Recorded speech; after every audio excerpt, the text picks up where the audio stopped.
Dutch Pet is bringing accessible vet care to people.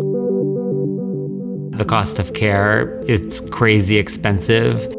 And I knew that I could build something that's much cheaper, more affordable for people. There are very few vets today, so there's a massive vet shortage. And so we're constantly thinking, how do we maximize veterinarian time?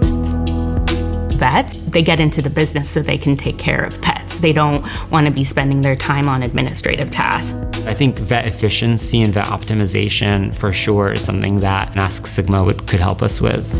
Ask Sigma is basically your way to ask your own data questions. Ask Sigma is a natural language interface to ask questions of your data.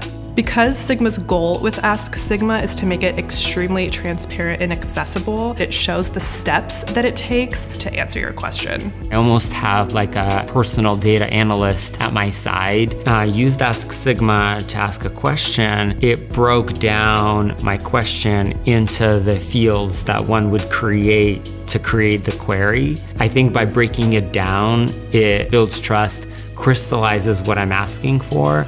I get to focus on the analysis. I get to focus on the big picture thinking and the questions. At Sigma, we're a dog-friendly office. Dogs are part of the team. So seeing Dutch Pet using our platform to improve pet care with data is more than just business for us. That's what it looks like when data meets purpose. Ask Sigma can find holes that we have in our vet telemedicine that we can't uncover ourselves, as it has full understanding of our data. And that would in turn, of course, help get pets the treatment that they need in the end.